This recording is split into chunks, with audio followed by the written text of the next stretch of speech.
आप एक इतने बड़े सेलिब्रिटी हैं, आपने इतनी नेम फेम कमाई। We have Sangam Singh, a two-time Pro Commonwealth Heavyweight Champion from India. और उसके बावजूद आप बहुत ग्राउंडेड हैं। जो कपड़े पहन रखे ना भी निकाल लिए जाएंगे, जाना भी कुछ साथ में है नहीं। देखो, जिम आपको फिट तो बना देगा, हेल्दी आपको योगा प्राणायाम बनाएगा। एक सप्ताह आप सेल्फलेस होके देख लो। सेल्फलेस अगर एक सप्ताह रह गए ना, अगर आपको स्ट्रेस, एंग्जाइटी, डिप्रेशन हो जाए तो जी मैं कह रहा हूँ आपका जूता मेरा सिर। कि भैया ज़िंदगी में कोई सफलता असफलता है ही नहीं, कोई फेल पास है ही नहीं, प्रोसेस का मजा लो। Yes, wow. कि भाई बच्चों को ये मत पढ़ाओ कि हम कैसे आज़ाद हुए, कुछ बच्चों को पढ़ाओ कि हम गुलाम कैसे। कि आप जब छोटे थे तो आपको एक बहुत ही सीरियस बीमारी हो गई थी। मेरी माँ ने हार नहीं मानी। अब मेरा बेटा रेसलर बनेगा। एक बड़े हॉस्पिटल में दिखाया, बोले बीमारी डेथ के साथ जाती है और ये मुश्किल से 6 महीने जिंदा रहेगा।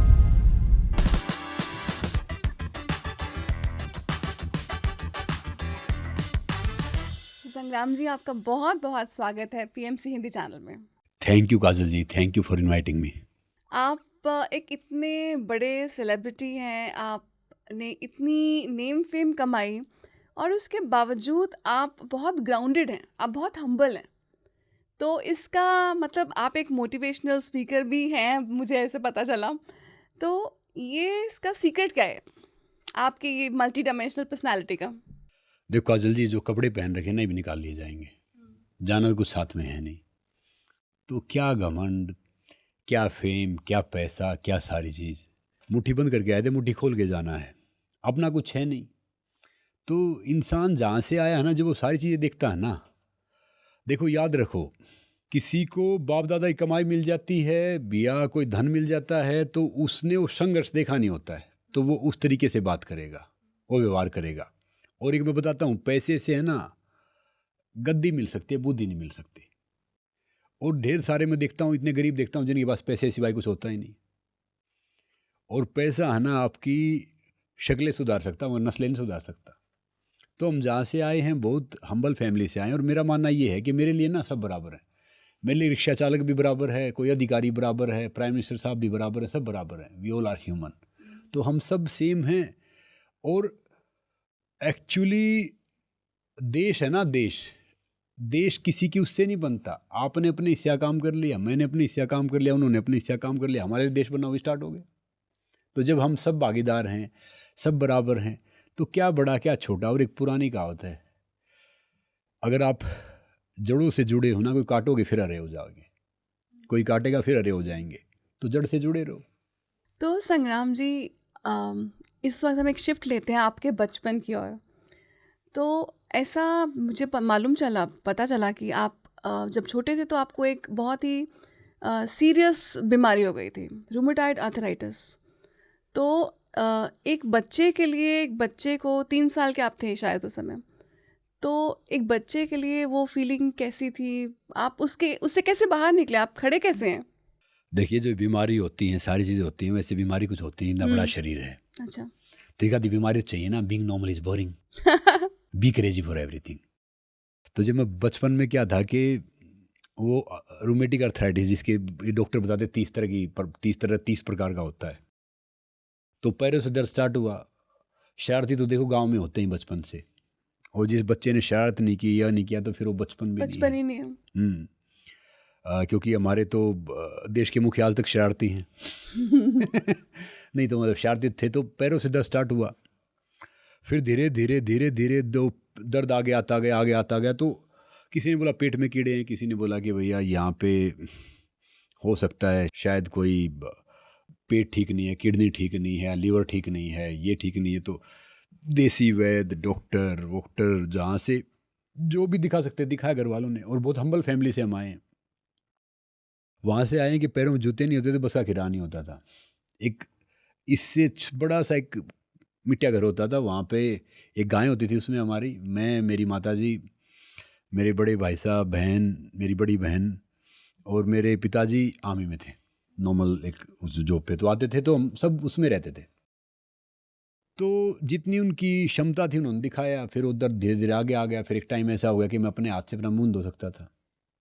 जब व्हील चेयर, तो अखबार वाले लिखते तो व्हील चेयर कहाँ इतने पैसे होते थे।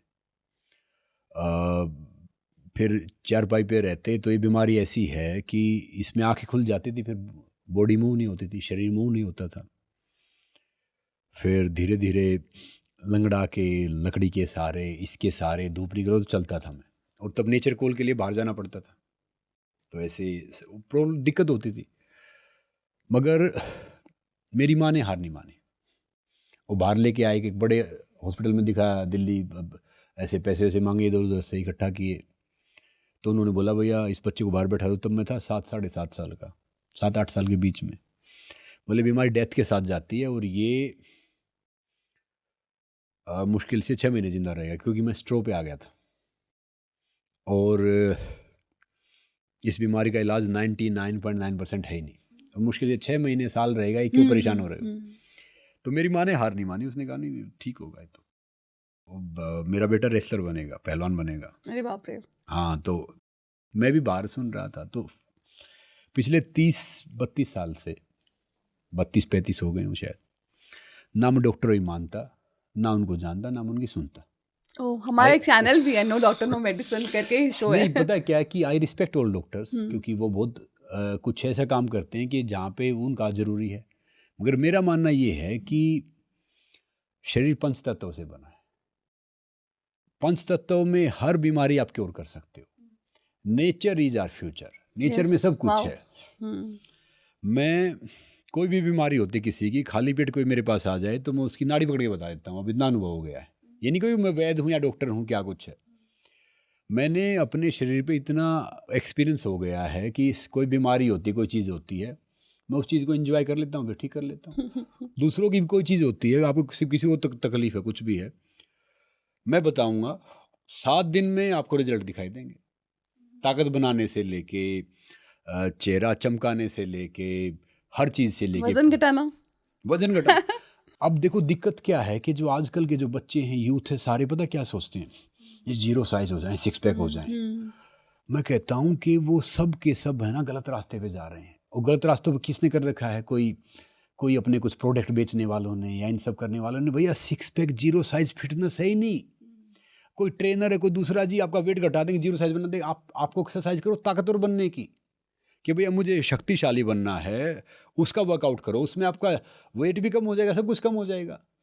और फिटनेस का मतलब क्या है? फिटनेस का मतलब कोई बताएगा नहीं, मैं बताता हूँ। फिटनेस का मतलब क्या है, अपने दैनिक कार्य आसानी से करो और आराम से हमें नींद आ जाए तो हम फिट हैं।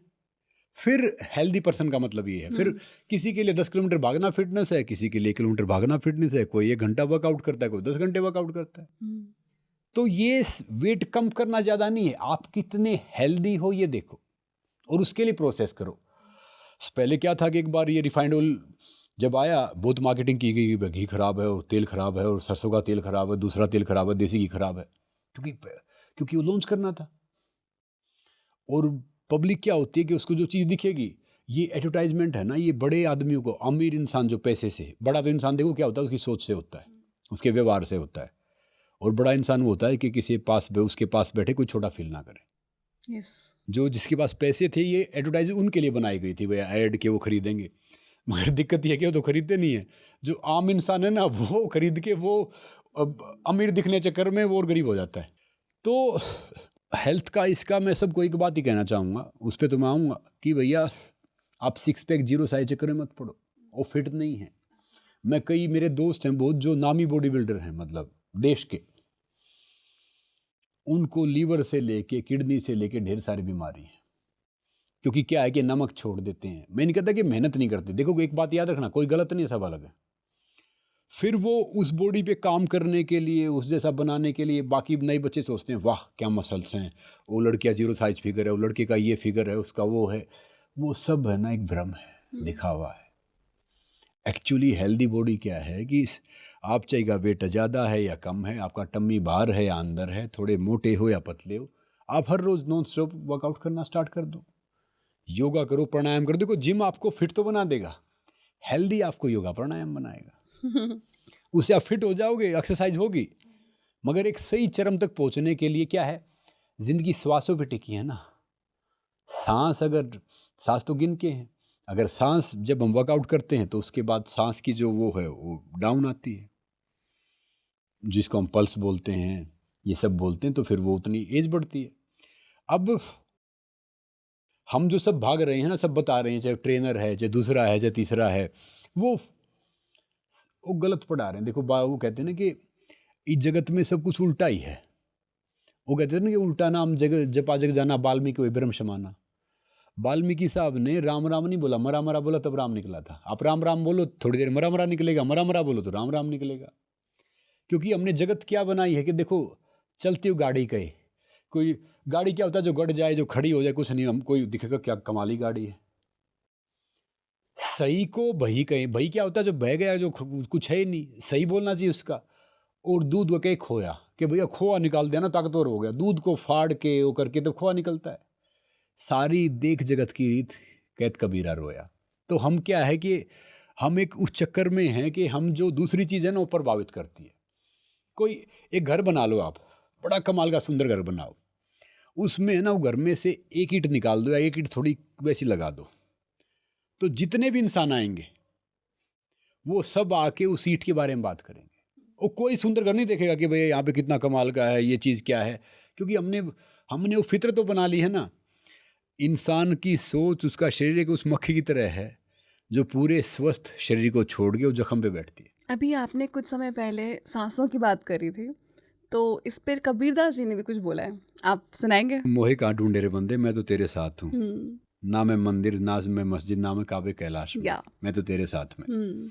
तो कबीरदास साहब क्या कि जब कबीरदास साहब थे ना, बड़ी फैक्ट बता रहा हूँ, उनको बहुत कुछ शब्दों को हर रोज बताते थे। तो कोई जो आजकल जो ज्ञानी दानी थे, उस टाइम भी ज्ञानी दानी तो हर जगह रहे हैं, वो बोले ऐसे कुछ आता जाता है नहीं, वो सेम शब्द दोहराता रहता है। तो देखो याद रखो, भगत का और जगत का हमेशा बैर हुआ है। विवेकानंद जी थे या महर्षि दयानंद जी थे या भगत सिंह थे, महर्षि दयानंद को जहर दे के मारा था। एक बार वो कुछ बता रहे थे, तो उन्होंने, कोई उसका शिष्य था, वो राजा था, उसने 7 घोड़ा रथ जोड़ रखा था और बड़ी बड़ी बात की बुलाई, तो कुछ ही बोलता रहा। उसने सिर्फ एक उसका पैर पकड़ा था, उसका पहिया पकड़ा था रथ का, वो घोड़े भी नहीं छुड़ा पाए थे। अच्छा। तो उनको भी जहर दे के मारा गया था और 16 बार उनको जहर दिया गया था, मतलब योग विद्या से फिर निकाल दिया। 17वीं बार 1 महीने तक कांच पिसवाया था और उसका रसोइया था जगन्नाथ, उसको उन्होंने अपने में मिला लिया। फिर उसको दीपावली की रात को उसको दिया, उसने कोशिश किया, फिर उसने जगन्नाथ को बुलाया, उसको पैसे दिए, बोला तू यहाँ से चला जा, नहीं आश्रम में तुझे मार देंगे, मैं शरीर छोड़ने वाला। फिर उसने बाद में बोला था कि भैया ये क्या है। और जब भगत सिंह साहब, जब उन्होंने एक बम खाली फेंका अंग्रेजों को जगाने के लिए, करने के लिए, तो बटुकेश्वर दत्त जी और भगत सिंह साहब क्या था कि उनको वो तो सेंड करने आए थे कि भैया पहुँच जाए। जो जेल में थे ना, तब उनको सब बोलते थे कि भैया ये आतंकवादी हैं, ये सही नहीं है, ये तो उग्रवादी है, इन्होंने देश के लिए वो किया है, ये सब कुछ किया है। और जो बड़े बड़े उच्च पदों पे थे उनको बचा भी सकते थे उस टाइम पे, मगर किसी ने कुछ किया नहीं। मगर देखो समय कितना बलवान है, समय कितना बलवान है। आज भले ही नोटो भगत सिंह साहब की फ़ोटो नहीं है, मगर हिंदुस्तान का, भारत का और पाकिस्तान का शायद कोई ऐसा कलेजा होगा जहाँ पे भगत सिंह साहब की फ़ोटो नहीं होगी। वो एक 20-22 साल का लड़का, 23 साल का लड़का वहाँ से आके हो जाता है। और हम सब है ना, एक्चुअली हम ह्यूमन आर वर्स्ट, मतलब जानवर हैं वो भी हमारे से बहुत बेहतर हैं, सब कुछ बेहतर हैं। हम इतने गिरे हुए हैं, मतलब क्या बताऊं कि इंसान को परमात्मा ने सर्वश्रेष्ठ बना दिया, मगर वो बनाने के लायक नहीं है।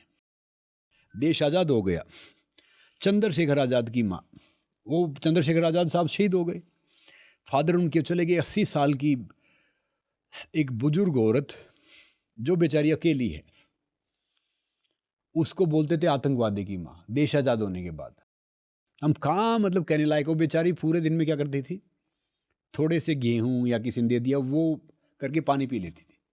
तो मतलब हम इसलिए देखो, अपने जो कर्म करेंगे ना, जो देंगे लौट के आएगा।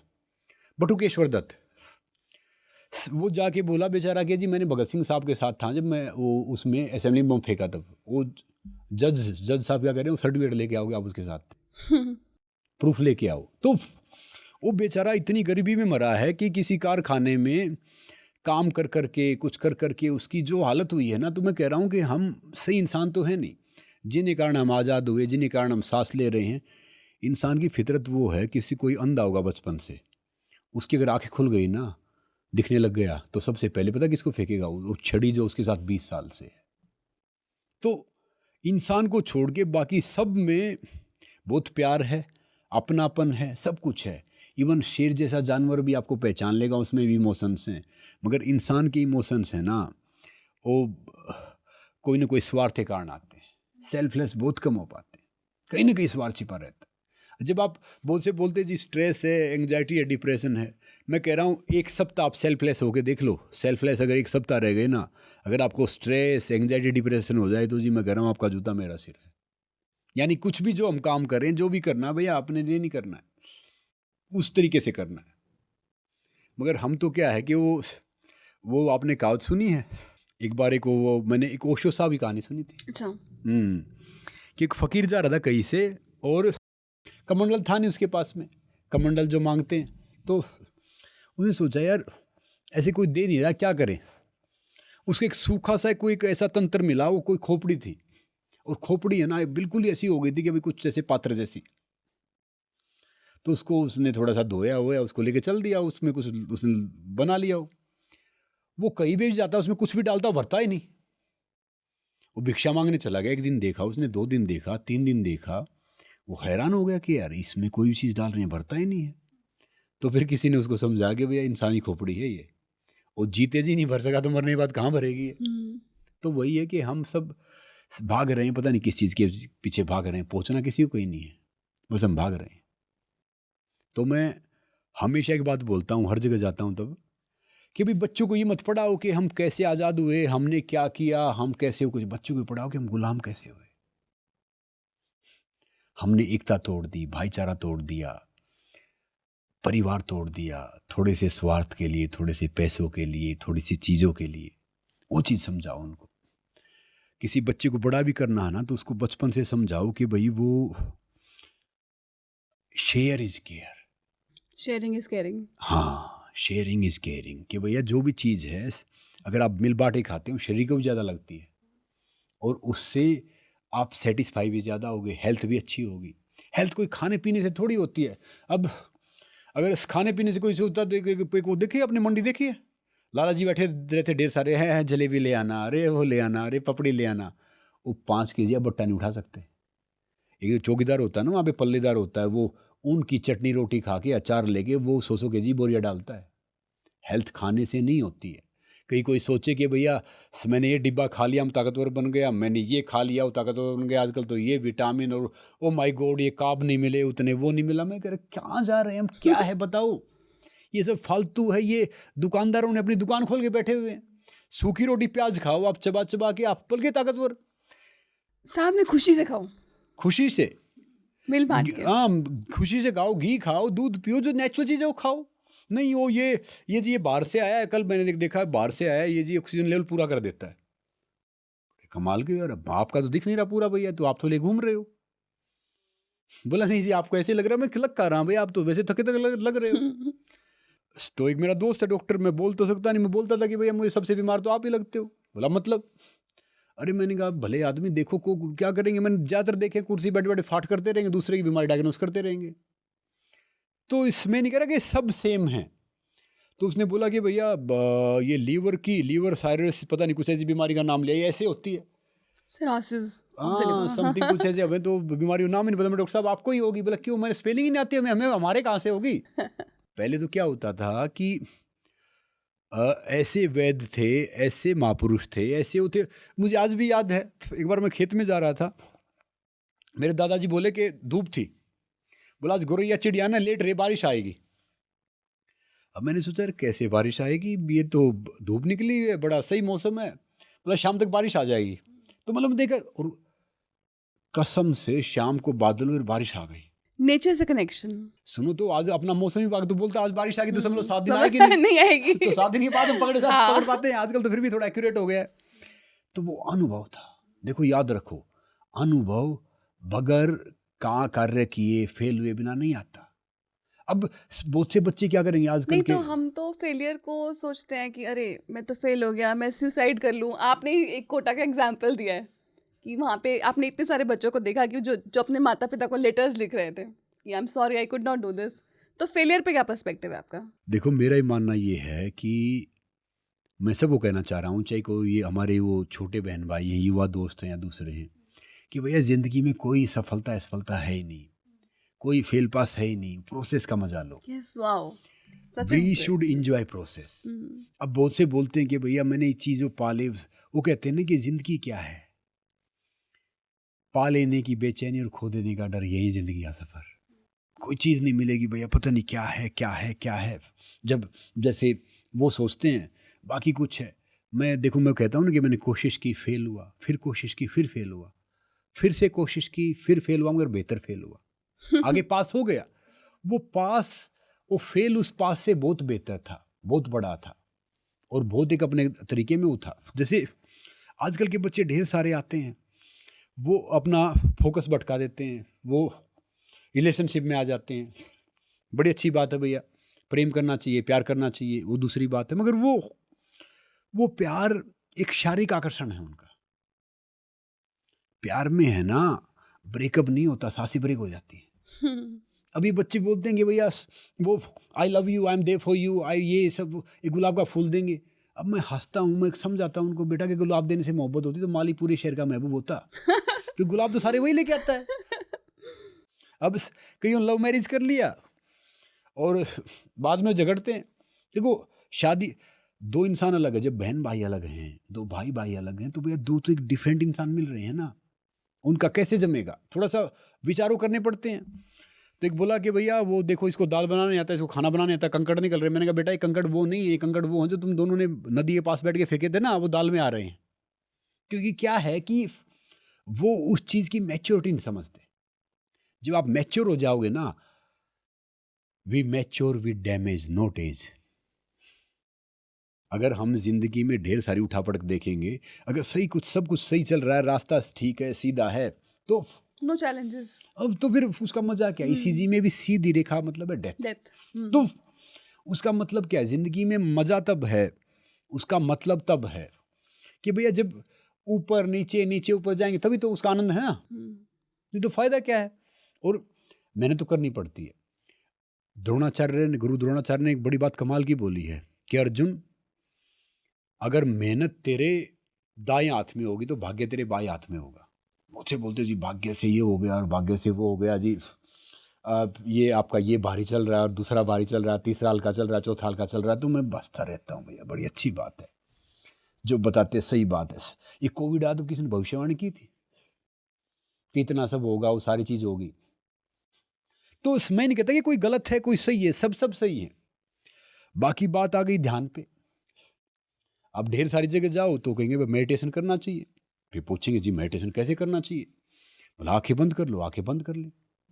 मैं आपको बोलूंगा, जितने आप यहाँ सारे बैठे कमरे में, ये काम करो, आप 10 सेकंड है ना बंदर के बारे में सोचना, आप सिर्फ बंदर के बारे में सोचोगे। माइंड हमारा है ना, दिमाग और छाता, अगर ये नहीं खोलेंगे ना, बोझ है ये। और ये दिमाग और ये शरीर है ना, सबसे अच्छा सेवक और सबसे कठोर स्वामी है। अब आपके ऊपर, आप इसको सेवक बनाना है या मालिक बनाना है। स्वामी बना लिया तो बहुत परेशान करेगा। तो मेरे अनुसार, मैं नहीं कहता कि भाई मैं कोई परफेक्ट हूं या सही बताता हूं, मेरे अनुसार मेडिटेशन का मतलब ये है कि भाई आपको पहाड़ों पे या कहीं जाके वो मेडिटेशन करने की जरूरत नहीं है। मैं कह रहा हूं देखो, संत बनने और होने में बड़ा फर्क है। संत, आपने कपड़े वपड़े पहन लिए भैया, सब कुछ किए तो संत जैसे दिखने तो लग गए, संत आप हो नहीं सकते। उसके लिए आपको बड़ी साधना, बड़ी तपस्या करनी पड़ती है।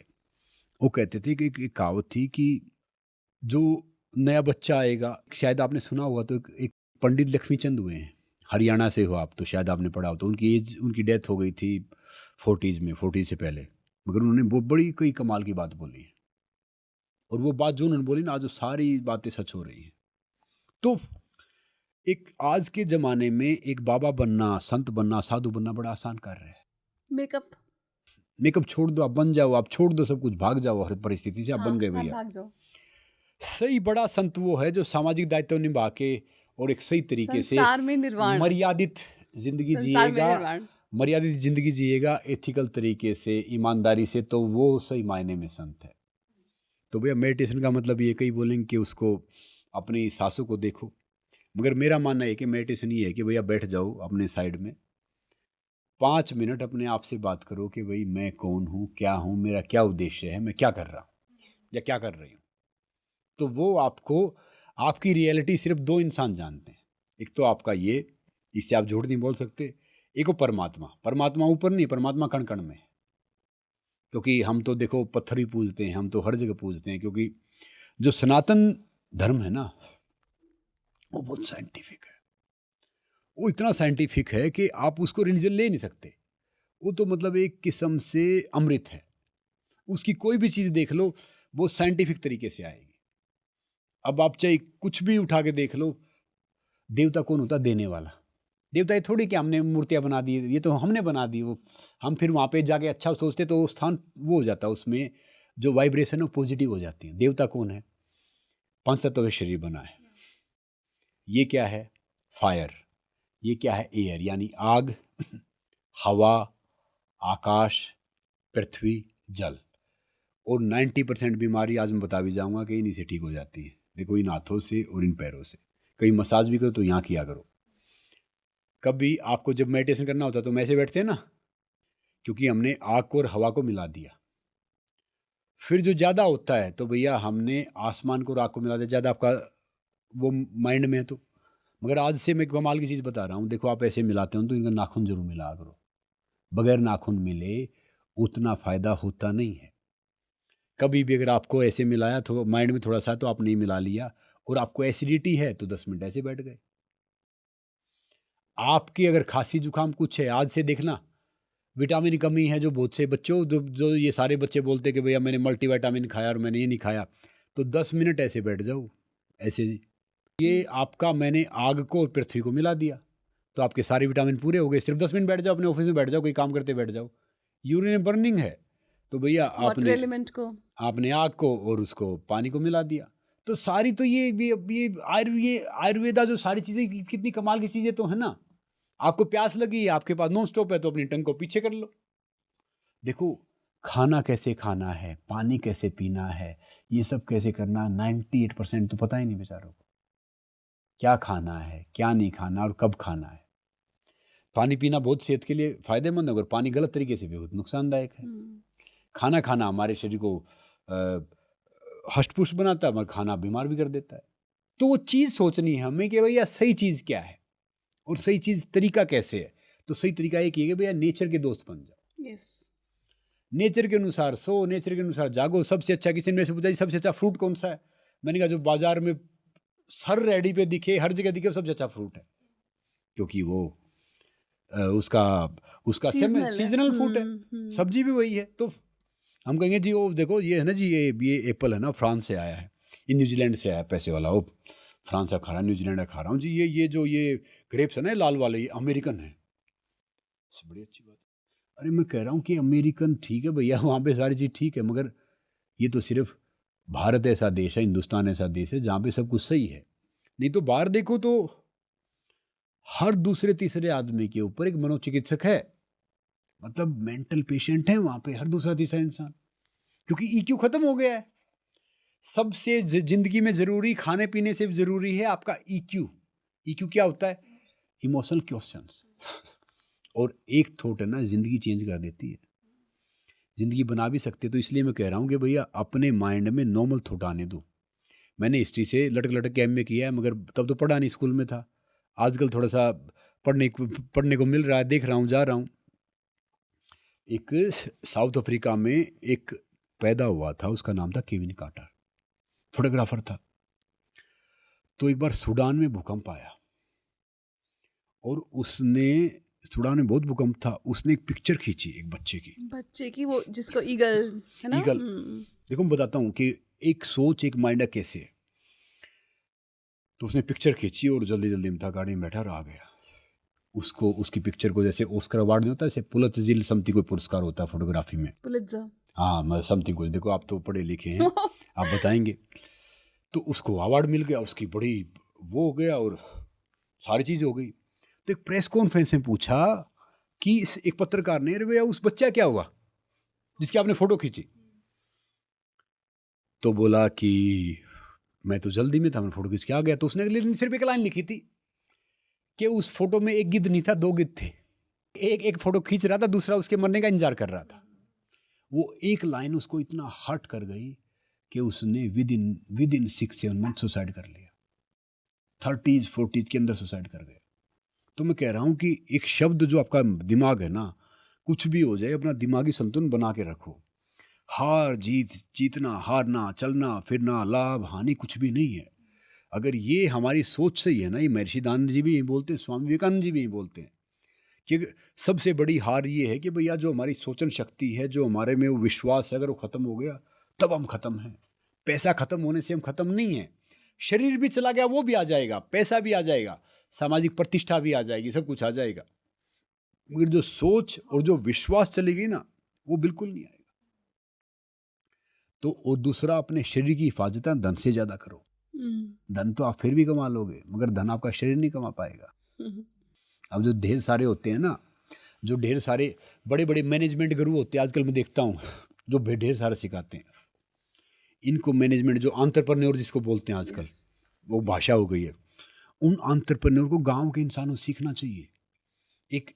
एक आधा एकड़ का जमींदार, आधा एकड़ क्या होता है, बहुत छोटा सा होता है। मैंने अपनी आंखों से देखा है कि उसके खेत में बड़ा लिमिटेड सा गेहूं हुआ, अनाज हुआ।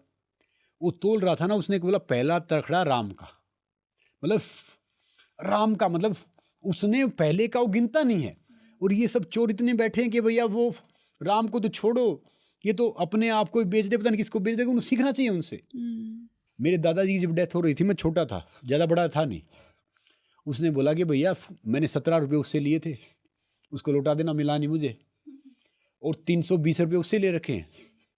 तो मैं ये कह रहा हूँ कि वो इंसान कितने पक्के थे हर छोटी छोटी बात हाँ, असूलों के पक्के थे कि उसूलों के पक्के थे, इसलिए बहुत वो जिंदगी सही जी के जा रहे हैं। हम क्या है कि आजकल जितना बड़ा डकैत, जितना बड़ा चोर, उतना बड़ा वो उसका सामाजिक उसकी प्रतिष्ठा। कोई भी अवार्ड, कोई भी सम्मान, कोई भी डिग्री, कोई भी चीज़ आपका भविष्य डिसाइड नहीं करती है। मैं सब बच्चों से भी कहना चाहूँगा, यंगस्टर से भी कहना चाहूँगा कि भैया आप फेल हो, पास हो, कोई अवार्ड मिले ना मिले, सम्मान मिले ना मिले, कोई आपको कुछ समझे या ना समझे, आपका भविष्य कोई चीज़ डिसाइड नहीं कर सकती। आपका भविष्य सिर्फ आपकी सोच और आपके कर्म डिसाइड करेंगे। और कहते हैं ना कि जब कर्म ही काला तो क्या करेगी भैया, मजार की चद्दर रुद्राक्ष की माला। हाँ। तो अपना कर्म ठीक कर लो। बहुत से बोलते जी हमने तो ये काम किया था, हम तो है ना गंगा में जा रहे हैं स्नान करने। भैया कर्मों का फल तो गंगापुत्र भीष्म को भी देना पड़ा था। गंगापुत्र भीष्म, उसकी माँ गंगा थी, वो भी ऐसे उन पे लटका रहा तीरों पे ऐसे 30 दिन, कितनी पेन में रह के 17 दिन या 30 दिन कैसे कैसे डेथ हुई है। बहुत से बोलते गंगा स्नान कर लिया, हम तो हो गए, यहाँ से जाए गंगा से नहा लिया। गंगा नहाने से क्या होता है? गंगा जिसकी माँ गंगा थी उसको भुगतना पड़ा है। तो अपने कर्म ठीक करो। वो तो गलतियाँ हम भी करते हैं, क्योंकि हम सब ठोकर खाकर ठाकुर बनते हैं। सीधा ठाकुर बनता हो गिर जाता है। हमें सोचना है, जीवन में सरलता लाओ, सरलता लानी चाहिए जीवन में, सिंपल लिविंग, हाई थिंकिंग। बहुत से मैं देखता हूँ ये दिक्कत पता क्या है, किसी ने हमारी तारीफ की तो हम खुश नहीं होते, वो जो हमारा ईगो होता है ना, अभिमान होता है, खुश हो जाता है। किसी ने कुछ बोला तो हमारा ईगो लाल हो जाता है, भैया अच्छा उसकी हिम्मत तो इसने बोल दिया। तो वो सब ईगो का चक्कर है। जो जिसका ईगो ज़्यादा रहेगा ना, फिर वो सीख ही नहीं पाएगा। किसी ने आपकी बुराई कर दी तो फिर वो सोचता रहेगा कि भाई ये सब है। अब मुझे कोई कुछ बोलता है ना, कुछ कहता है, कुछ चीज़ें करता है, बड़ी अच्छी बात है, मैं कम ध्यान देता हूँ, अपने बिजी रहता हूँ। एक ने कोई थे वहाँ पे, कोई अपशब्द बोल दिया, वहाँ पे कई लड़कियाँ बैठी, कई लड़के बैठे, सब उसको देख नहीं तो बोला अरे कमाल का टैलेंट है यार, कहाँ से सीखा ये? फिर बोल के दिखा, एक बार से फिर बोल दिया, तीसरी बार वो बहुत शर्मिंदा था, बोला नहीं मैं गलत बोला। मैंने कहा नहीं ये सही बोला है, घर पे बोलते हो ऐसा? बोला नहीं। मैंने कहा बेटा घर में कितने हो? बोला 2 भाई हैं 2 बहन हैं। तुम आप बहन के सामने बोलते हो? बोला नहीं भाई के सामने नहीं। अरे भाई ये तो बहन भाई हैं। अब मुझे समझ में नहीं आ रहा, जब हम अपनी बहन के लिए शेर है तो दूसरी बहन के लिए कुत्ता क्यों बन जाते हैं? कोई बेटी बहन हमारे कारण अगर रास्ता बदलती है तो भैया वो गली कुत्ते में हमारे में कोई फर्क नहीं है। जो काटता है वो तो फिर भी वफादार है, वो तो फिर भी बेचारे को एक रोटी का एक टुकड़ा दो वो आपके साथ खड़ा हो जाएगा। इंसान तो वो भी नहीं है, वो समझाने की जरूरत है। जो ये समझ, एक मैं सबको बताता हूँ कि भैया कभी भी जिंदगी में ना सीखने के बीच में पढ़ाई को मत आने दो। देखो जो आजकल की पढ़ाई सिखाती तो कुछ है नहीं।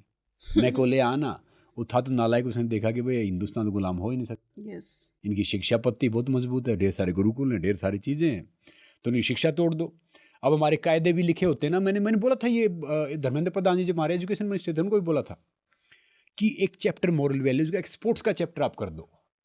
अगर इसमें जो फेल है वो फेल है, इसमें जो पास है वो पास है। बोला मतलब, मैंने कहा जी होना चाहिए ये। अब हमारे उसमें कायदे में क्या लिखा है, किसी ने सूट बूट पहन रखा जेंटलमैन, यानी जो हमारे फादर ने धोती कुर्ता पहन रखा जेंटलमैन नहीं है। एक लड़की ने कोई अच्छा बड़ा वो पहन रखा तो वो किसी होटल में रिसेप्शनिस्ट है, वो लेडी। जो हमारी माता जी है वो लेडी नहीं है। वो समझ रहे हो ना, वो हमने शिक्षा पद्धति ने वहाँ से ऐसे सत्यानाश किया है। अब हम ढेर सारे यूरोपियन बंदे, कोई इंग्लिश बोलता था ना तो उसको सोचते थे वाह ये तो बड़ा पढ़ा लिखा कुछ है, जो हिंदी बोलता था ना उसका वो करते थे। ये तो आजकल चेंज हो गया है, जो इवन हमारे प्राइम मिनिस्टर साहब से लेके सब हिंदी में बात करते, तो बड़ा अच्छा जो हिंदी भाषा आगे आ गई है। सबको सिर्फ इंडिया छोड़ के, भारत छोड़ के, हिंदुस्तान छोड़ के मुझे दूसरी भाषा पर गर्व करते हुए मैंने इंसान देखे नहीं है। आप जर्मनी में जाओ जर्मन बोलेंगे, रशियन में जाओ रशिया बोलेंगे, जिस भी देश में जाओ फ्रेंच उसमें चले गए, जहाँ पे फ्रेंच है वहाँ फ्रेंच बोलेंगे। मगर हम है ना, हम वो कहते हैं ना कि अंग्रेज वो चले कूड़ा क्रिकेट छोड़ जाते हैं, फिर वो घिटी पिटी दिस करते रहते हैं। सीखना चाहिए भाषा, बड़ी अच्छी बात है। आपको अंतर्राष्ट्रीय यात्रा करनी है, इंटरनेशनल ट्रैवल करना है, भाषा काम आएगी आपको, सीखो। मगर भैया सीख के याद रखो, मर्लिन मुनरो कितनी खूबसूरत हो, मेरी माँ से खूबसूरत नहीं हो सकती।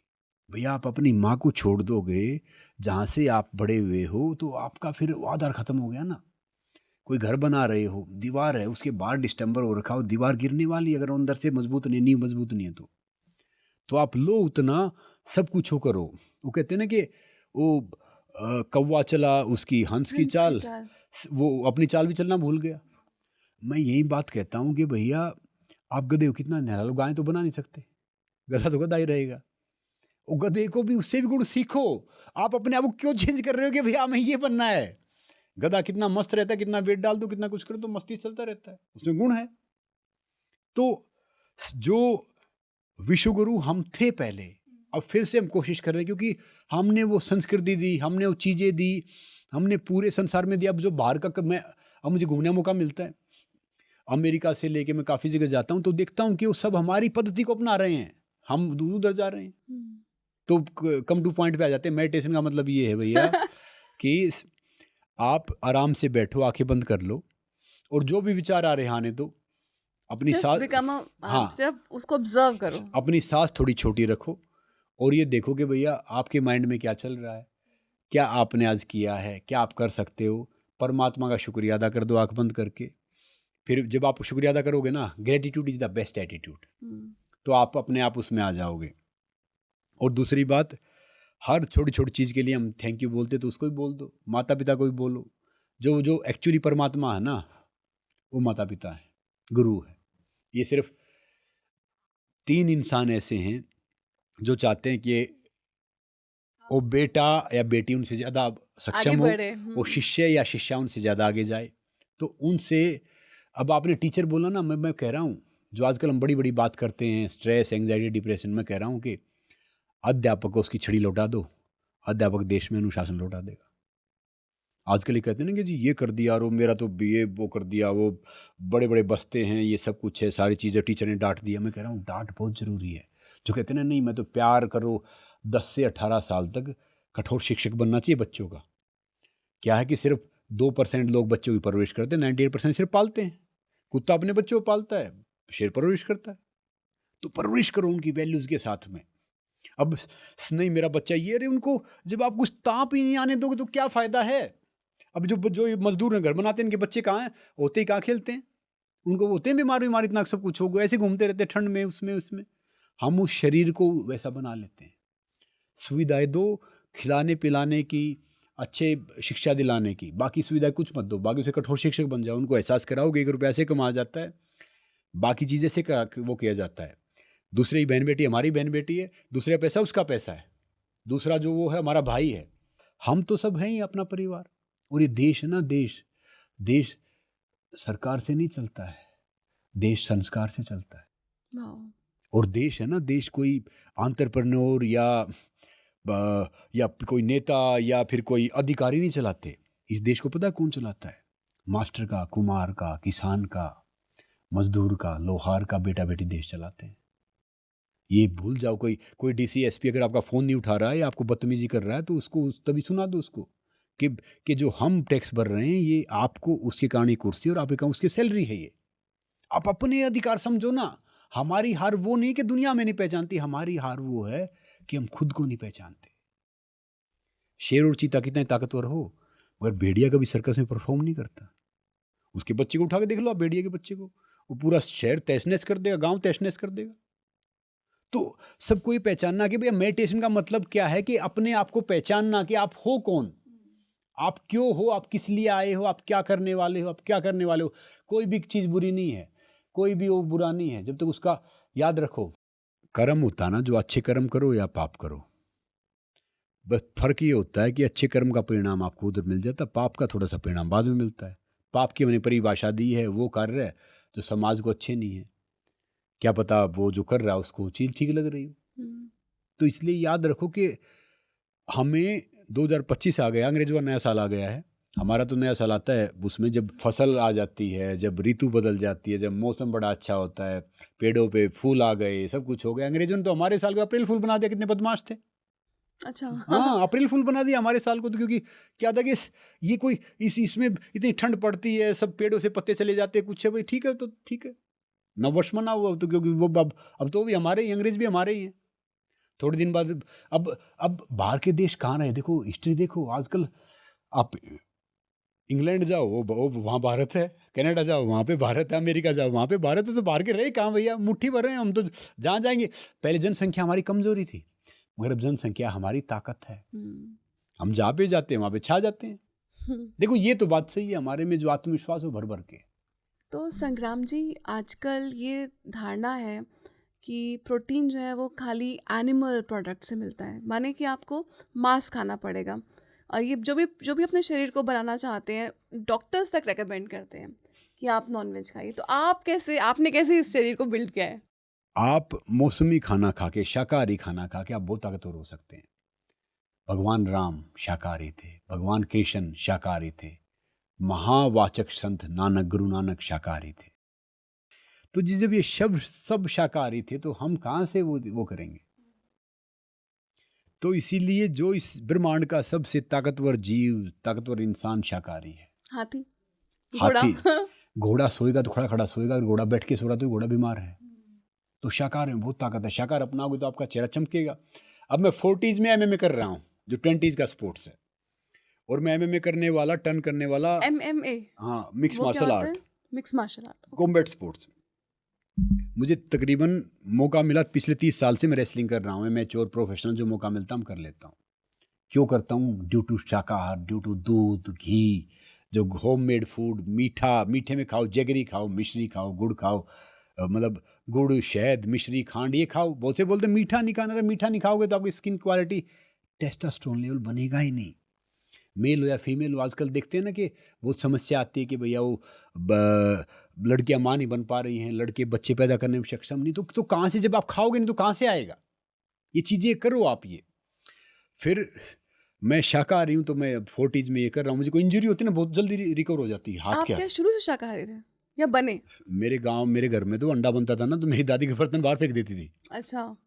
बीच में मैं भी रशिया गया, तब इंजरी हुई तो किसी ने बोला भैया अखरोटों का सूप पी लो, ये कर लो। तो हमने भी वो देखा, फिर से मैंने महसूस किया कि भाई शाकाहार में जो ताकत है, जो शाइन है, सब कुछ है। अब मैं 40s में होकर जब ये चीज़ कर रहा हूँ, और मैं फर्स्ट इंडियन मेल रेसलर हूँ जिसने MMA टर्न किया। अब MMA में भी मैं एक तुक्का लगा, मैं एक जीता जॉर्जिया मैच पाकिस्तानी फाइटर के अगेंस्ट में, वो हिस्टोरिकल विन था वो टाइम के अनुसार। तो शाकाहार की ताकत का मुकाबला ही नहीं। मैं सबको कह रहा हूँ कि भैया आप सिर्फ 45 दिन शाकाहारी होकर देखो, सिर्फ 45 डेज। हम 40 डेज बोलते हैं। 45 डेज। देखो क्या होता है, 40 डेज नहीं, 45 डेज में क्या होता है कि हमारे जो हम अन्न खाते हैं, वो अन्न भी, उसका रस भी 45 डेज में कन्वर्ट होता है। ब्रह्मचर्या पालन करते हैं, वो 45 डेज के बाद एक तोला यानी शुद्ध स्पर्म वीर्य बनता है। तो बाकी 45 डेज आप देखो, सर्कल है, तो आप देखो आप में कितना बदलाव आएगा, आप खूब एनर्जेटिक महसूस करोगे।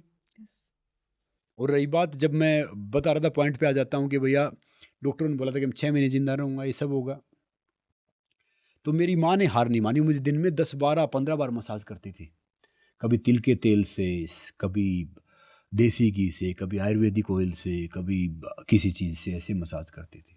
तो आपको उस समय में अपनी माँ की कुछ पॉजिटिव स्पीच का लगा कि वो हमेशा पॉजिटिव बोलती थी? जब डॉक्टर सारे नेगेटिव बोल रहे थे तो एक माँ को कैसे सस्टेन? जिसको हम अफर्मेशन कहते हैं ना, मैं जब सोता था हाँ, ना तो मेरी माँ मुझे कहती थी कि मेरा बेटा पहलवान बनेगा, बताइए, बड़ा बनेगा। बताइए। वो उठ के, और उसने मुझे एक बड़ी अच्छी बात बोली थी कि बहुत से इस दुनिया में आते जो हिस्ट्री का पार्ट बनते, कुछ आते क्रिएट करते हैं। ये हमारे ऊपर रहता, देसी भाषा में, ना कोई स्कूलों में गए, ना उनको इवन अपना नाम लिखना भी नहीं आता। तो उन्होंने जो शिक्षा दी, ये सारी चीज़ दी, तब मैंने बहुत सीखा। और मैं कह रहा हूँ कि मेरी लाइफ का जो रिजेक्शन है वही मोटिवेशन है। यस। अब जो डॉक्टर मुझे कह रहा था कि भाई 6 महीने नहीं रहेगा, वो डॉक्टर तो निकल गए। अब हम तो भैया कई साल से हैं और ठीक है और अच्छी तरह हैं, और डॉक्टर तो चले गए, अब नहीं है यहाँ पे। तो मैं कह रहा हूँ कि एक मिथ होता है, एक वहम होता है, एक भ्रम होता है कि ये चीज़ ये होगी तो ये होगा। अगर आपके देखो, एक पुरानी कहावत है, जैसे हम सोचते हैं वैसे बन जाते हैं। यस। जैसा खाओगे अन्न वैसा होगा मन, जैसा पियोगे पानी वैसे वैसे निकलेगी की वाणी, वाणी। जैसी संगत वैसी रंगत। जैसे आपके दोस्त है वैसे आप बन जाओगे, जैसे आपके दुश्मन है वैसे आप बन जाओगे। याद रखो, दुश्मन हो गया तो वैसे ही सोचेंगे, हम सोच हो जाएगी कि कैसे प्रतिशोध लें, सब कुछ है। मज़ा है ना बदला लेने में नहीं है, मज़ा बदलने में है, कि सामने वाले को बदल दो और खुद ही बदल जाओ। बदला तो लेता है जो कमज़ोर इंसान होता है, वो क्रोध करता है। ताकतवर कहाँ क्रोध करेगा? ताकतवर तो कुछ पता ही नहीं चलेगा कि भाई किसी ने क्रोध करना है, चीज़ें करनी है। तो इसीलिए फिर मैं वहाँ से खड़ा हुआ, सब मजाक उड़ाते थे, अखाड़े में गया, सबसे कमज़ोर मैं था। आप बड़ा वो करोगे, 300 बच्चे वहाँ पे रेसलिंग करते थे, 300 से ज़्यादा। उसमें से 2 नेशनल खेले और उनमें सबसे कमज़ोर मैं था। मैं फिर देश के लिए खेला। तो अगर आप अपने बिलीव करते हैं ना, तो मैं कह रहा हूँ कि वो फ़र्क ही नहीं पड़ता कि भैया सामने वाले क्या कह रहे हैं। सामने वाले, मैं एक बात बोलता हूँ, सामने वाले आपकी ताकत का, पैसे का अंदाज़ा लगा सकते हैं, मगर आपकी हिम्मत और हौसले का अंदाज़ा कोई नहीं लगा सकता। So believe in yourself, we can do anything. और ज़िंदगी में क्या है, ज़िंदगी का सार यही है कि भाई कुछ ऐसी चीज़ छोड़ जाओ, ऐसी चीज़ क्रिएट कर जाओ कि आपके जाने के बाद भी वो जिंदा रहे। लेगेसी जिसको बोलते हैं। और मैं भी वही करने की कोशिश करता हूँ। अब आजकल मैं देखता हूँ, मैं बड़ा हर्ट होता हूँ कि कुछ इंटरटेनर हैं, कुछ खिलाड़ी हैं, वो गुटखा बेचते हैं, तंबाकू बेचते हैं, थोड़े से पैसे के लिए वो सब वो करते हैं। अरे भाई ज़्यादा 3-5 करेंगे, 2 रोटी से 1 रोटी पे आ जाएंगे। क्या है ये बताओ? मेरे अकाउंट में 900 रुपये होते तो मैं 2.5 करोड़ कोल्ड ड्रिंक ऐड छोड़े हैं। आप गूगल पे जाओगे पढ़ोगे, क्योंकि मैं खुद नहीं पीता। आप एक कथनी और करनी में अंतर आ गया ना, तो फिर वो चीज़ इफेक्ट करेगी नहीं। एक बच्चा बहुत मीठा खाता था, पैसे वाले घर का बच्चा था, उसकी मां ने डॉक्टर को दिखाया, मीठा खाना नहीं छोड़ा। फिर बड़े डॉक्टर को दिखाया शहर में, मीठा खाना नहीं छोड़ा। फिर बोले गाँव में है ना एक महात्मा जी आए हुए हैं, तो सोचा जब डॉक्टर कुछ नहीं करे, महात्मा जी क्या करेंगे। फिर वो चले गई, तो वो महात्मा जी बोले भाई 10 दिन बाद आना। 10 दिन बाद हो गए, महात्मा जी ने उसका ऐसे हाथ पकड़ा, देखो बेटा, मीठा खाना ठीक नहीं है, मीठा खाने से आपके दांत खराब हो जाएंगे, आपका पेट खराब हो जाएगा, और ये चीज़। उसने मीठा खाना छोड़ दिया। अब उसकी माँ हैरान, यार इस आदमी ने सिर्फ उसका हाथ पकड़ा, उसने मीठा खाना छोड़ दिया, ये तो मीठा खाना छोड़ नहीं रहे हैं। तो वो गई उसके पास कि जी आप तो भगवान हैं। तो बोले कि जी क्यों? बोले जी मेरा बेटा, उसने मीठा खाना छोड़ दिया, आपने उसका हाथ पकड़ा, आपने बोला। तो बोले कितना मीठा खाता था? बोले जी वो दिन में 5 बार मीठा खाता था। बोला मैं तो बगैर मीठे कदम नहीं रख सकता था। 10 दिन में मैंने अपने आप को कंट्रोल किया, तो मैंने उसको बोला तो उसने मान लिया। तो दुनिया भी ये, ज़िंदगी भी यही है। कहते हैं जिसको हम याद करते, टेलीपैथी जिसको हम बोलते हैं, उसका फ़ोन आ जाता है या वो हो जाता है। तो भैया अगर आप अपनी ज़िंदगी जियोगे ना संयम में रह के, मध्य मार्ग, जिसको बुद्ध ने बोला मध्य मार्ग, तो कहते हैं ना जिसमें संयम है ना, उसको भगवान जी पराजित नहीं कर सकते। तो कीप पेशेंस इन योरसेल्फ। तो फिर वो सारी चीज़ों की। और मैं बड़ा रद्दी सा स्टूडेंट होता था स्कूल में। कभी आज तक मैं कभी 2nd क्लास पास नहीं हुआ कहीं पे भी। मतलब किसी भी कक्षा में मुझे 2nd क्लास, ना 10वीं में, ना 12वीं में, ना ग्रेजुएशन में, ना पोस्ट ग्रेजुएशन में, कभी मैं 3rd क्लास में पास हुआ। आजकल ही मुझे मौका मिलता है कि मैं IIT IIM या बहुत देश के उच्च शिक्षण संस्थानों में जाता हूँ, उन बच्चों से, उन युवा प्रतिभाओं से मिलता हूँ कि भैया ये करना है। तो कोई भी पढ़ाई, कोई भी एजुकेशन, कोई भी चीज़ वो आपका भविष्य डिसाइड नहीं करती। मैं अब भी कह रहा हूँ, इसलिए सक्सेस डिफीट कोई भी चीज़ है, लाभ हानि कोई मैटर ही नहीं करता है। मैटर तो सिर्फ एक चीज़ करती है कि भैया आपका माइंड, आपकी बॉडी, आपकी सोल ये सही है तो ठीक है। वो कहते हैं ना कि भाई जब आप दुनियादारी में सब कुछ है तो दाग तो लगेंगे, मगर ख्याल एक चीज़ का रखना चाहिए कि भाई आपकी सोल पे दाग रहे, क्योंकि जब बाहर निकले तो कुछ ना कुछ तो होगा वो। और सबके लिए ज़िंदगी बराबर है, सबके लिए टाइम बराबर है, सबके लिए हर चीज़ सेम है। वो कबीरदास साहब ने एक बात बोली है ना कि कबीर कुआ एक है, पानी भरे अनेक, बर्तन में ही भेद है, पानी सब में एक। तो भैया ज़िंदगी तो सबके लिए एक ही है, तो आपके ऊपर है कि आप उसको कैसे बनाओगे, कैसे क्या करोगे। वो कहते हैं ना कि जब हम आए तो हम रोए, जग था हंसा, कुछ कार्य ऐसे करो कि हम जाएं तो हम हंसे और जग जाए रोए। तो भैया जैसे जो महान इंसान होते हैं उन्हें हम याद क्यों करते हैं, जैसे अब्दुल कलाम साहब है या लाल बहादुर शास्त्री जी हैं या इवन अब डॉक्टर मनमोहन सिंह जी गए हैं, तो जो उनकी जो क्वालिटी होती है ना कुछ बहुत कमाल की होती है, उनको हम याद करते हैं। और इस दुनिया का ना सारी सब दुनिया की सारी दुश्मनी सांस से है। ये सांस रहेगी ना, सब आपका पैर खींचेंगे, आपको नीचे लेके आएंगे, आपको भला बुरा कहेंगे, आपको तोड़ेंगे, आपको सब कुछ करेंगे। ये सांस टूट जाएगी ना तो कंधा पे उठा लेंगे, आपको लेके जाएंगे, बड़ी तारीफ करेंगे। इसलिए तारीफ सुनने के लिए तो मरना पड़ेगा भैया। इसीलिए कोई भी तारीफ करे या ना करे बड़ी अच्छी बात है, अपने उससे लगे रहो। और कोई भी गलत नहीं है, फिर कह रहा हूँ सब अलग है। और ज़िंदगी में ना कंपटीशन नहीं करना है, कोलैबोरेशन करना है कि कोई पीछे है उसको आप आगे ले आए और आप पीछे हो तो कोई आपको आगे ले आया, यही ज़िंदगी है। तो इसी के साथ संग्राम सिंह जी, हम आपका बहुत बहुत बहुत धन्यवाद करेंगे और उम्मीद करेंगे कि हम आपसे दोबारा जल्द मिलें। धन्यवाद जी, थैंक यू सो मच, नमस्ते। PMC हिंदी बदले जी